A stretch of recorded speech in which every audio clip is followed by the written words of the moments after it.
léegi bu ñu defee les choses dans le contexte surtout la personne concernée notamment Pape Malick Ndour. oui. defe naa suñu scène politique dafa am loo xam ne moo ko marqué. oui. te duñ ko souvent souligner dañuy gis nos acteurs politiques la plupart. di gis yoo xam ne ils ont fait une quinzaine vingtaine d'années sur la scène politique mais ils n'ont aucune on peut les qualifier par ils ont une sorte d'inculture en communication politique. C'est-à-dire que leur communication est articulée sur le moi, sur le sensationnel, sur le positionnement. Donc loolu aussi ça relève. C'est pas ça la communication politique en fait. Mais ñoom c'est la perception qu'ils ont de la communication politique. su ñu waxee rek war nañu wax ne Diallo toj nga fi. C'est ça l'indicateur. Et même soo xoolee dans le langage commun. Malheureusement. À un moment donné. Prenons les médias. On invitait ñi nga xam ne ñoo fi gën a génne les gros mots. En une semaine tu fais le tour des plateaux yu lay xëccoo. parce que toj nga fi. C'est ça le problème. Donc, et puis nos acteurs aussi politiques sont victimes de ça. Cette inculture en matière de communication politique. Foofu aussi war nañu xoolal seen bopp. Parce que politique dafa laaj jàngat dafa laaj gëstu dafa laaj compréhension ak anticipation. Si on prend le cas de Malick Ndour de Ndour soo xoolee à un moment donné bi li may wax les périodes de braise. bi mu méttee entre 21 et 24. mais li mu ràññee ko woon wax na benn wax bu ñaaw. ba jëmale ko ci famille Sonko. wax bu ñaaw. loo xam ne ñun suñu kersa suñu tradition suñu aada dafay dàq loolu. wax na ba lu wax doon neef jabaru jàmbur. à l'époque c'était gros. loolu donc nag ci plan culturel de politique. foog koy teg loolu c'est-à-dire c'est un dérapage non contrôlé mun nañu wax fii waxu bi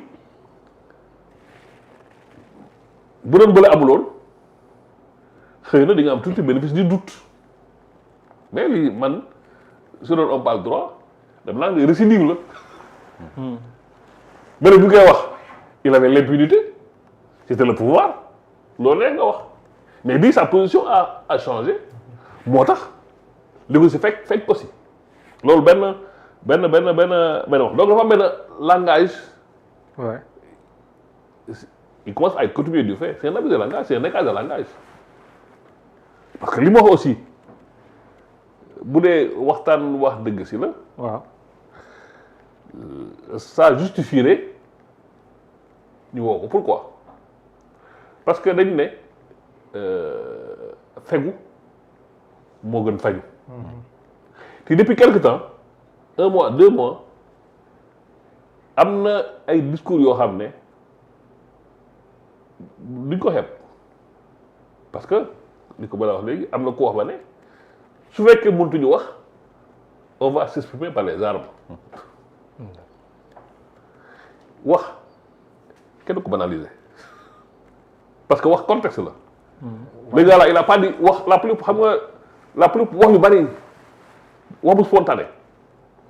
ak ko calculé da nga koy ràññee c'est pas des propos spontanés xam nga di nga wax ñu ne peut-être il a dit dans le feu de l'action mais il y a des propos xam ne kii c'est pas des propos spontanés benn soo xoolee dans le langage combien de fois nga dégg nit ñi naan ñii seen mandat du yegg.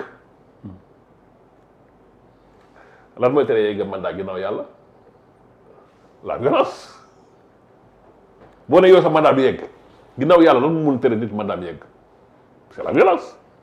Donc xam nga rien que pour ça. Ouais. man su ma doon procureur dama koy saisir pourquoi ma koy saisir xam nga droit ñaanu des fois affaire bu ndaw mun na bañ a signaler mais indice dina commencer bari. waaw. ba nekk benn faisceau mu am lu lay jox. ça révèle des indices graves et concordants genre langage yooyu day commencé bari et c'est des menaces à peine voilées.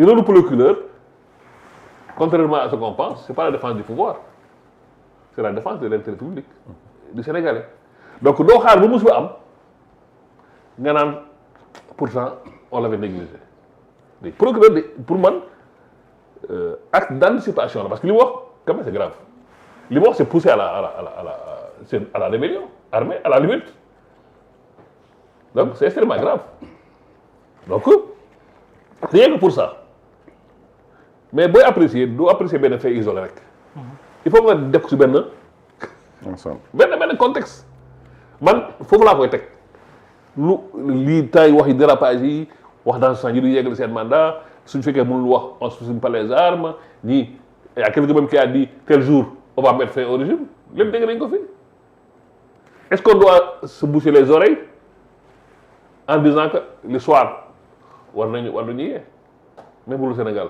soo defee benn histoire comparative en sciences politiques c'est des signes prémonitoires loo xam ne baaxul ñu koy foyee si penc bi c'est dangereux léegi maintenant nit tu es responsable bi ngay wax tu l'as dit en âme et conscience maintenant aussi boo rëccalee ba leen fekk la fi il faut avoir le courage de payer sans hurler Sénégal day gis lu bees da ngay saaga tooñ procureur convoqué la nga def communiqué léegi maintenant même pour procureur léegi da ngay def communiqué dama wuyu procureur est-ce que tu vois donc les gens que les procureurs appellent c'est comme léegi maintenant Sénégal dañu toll foo xam ne passer chez le procureur dafa bokk ci étape initiation loolu loolu c'est un passage incontourné foog nga jaar ci procureur pour am reconnaissance pour am validation parce que booy dem ci t'annonces di nga tàggoo di nga yëgle di nga communiquer di nga live lépp ne damay wuyu di procureur ça c'est nouveau il y a des gens tous les jours on convoque les gens kenn du ko yëg dañuy dem wuyu ñëw a toog dëkk léegi la loolu benn la léegi maintenant la moo tax xalaat nekk Sénégal dafa mel ni sax libéré nañ quoi. waaw parce que c'est l'information qu'on vient de recevoir là. Parce qu'on a eu la confirmation que actuellement au moment où je parle Pape Malick il a été libéré. Ah, donc ça veut dire que ki ko woo xam na lu tax mu woo ko ki ko libéré xam na lu tax mu libéré ko.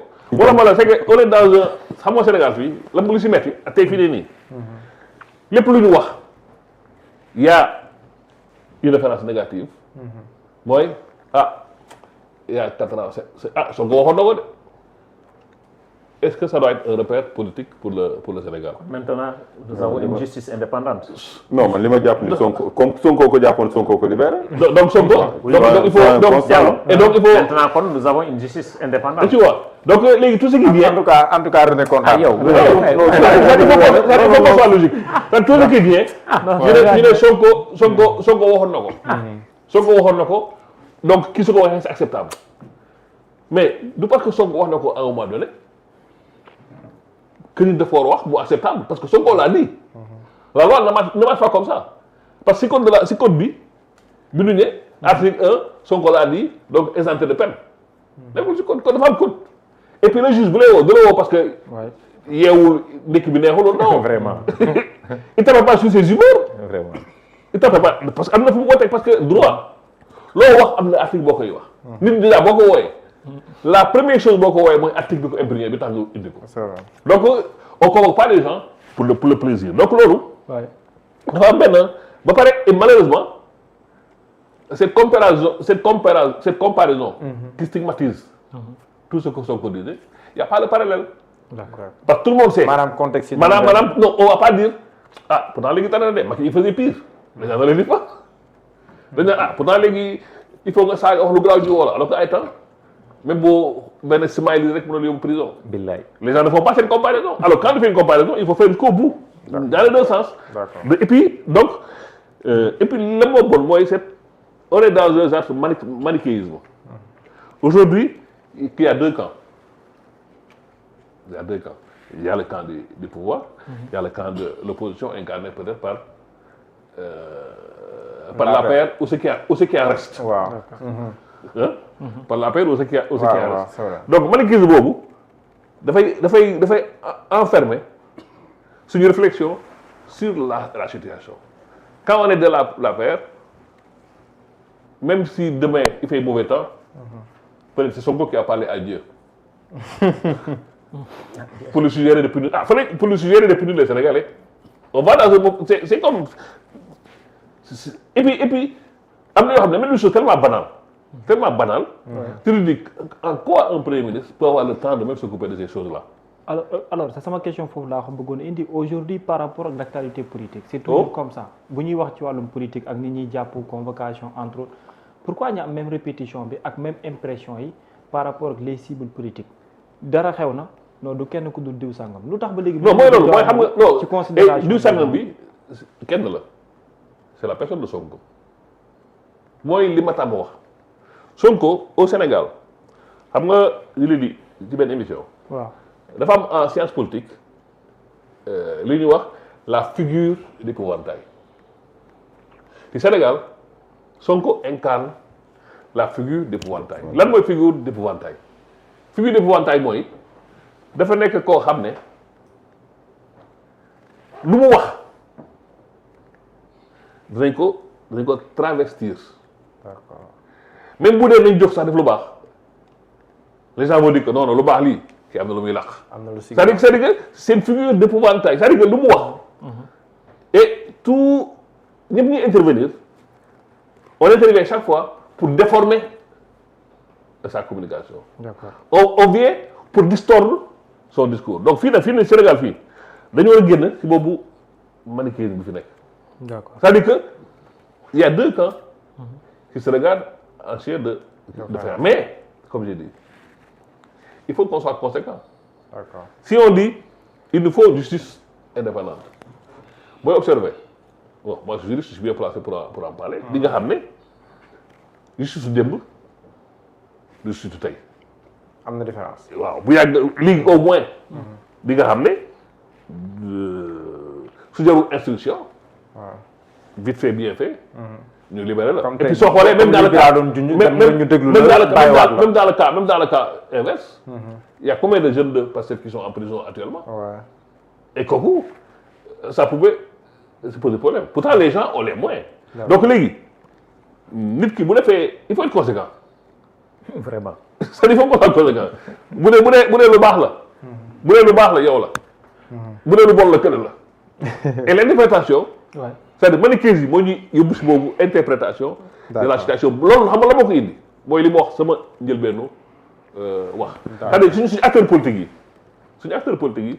dañu am beaucoup de lacunes si côté boobu. côté communication côté communication. Non, communication politique. politique. Il y a communication tout court. Il y a la communication politique. D'accord. c'est-à-dire que communication politique dafa am lu mu laaj. loolu sax dinañ si ñëwaat si point bi di ñëw parce que côté communication la par rapport à la dette cachée et la sortie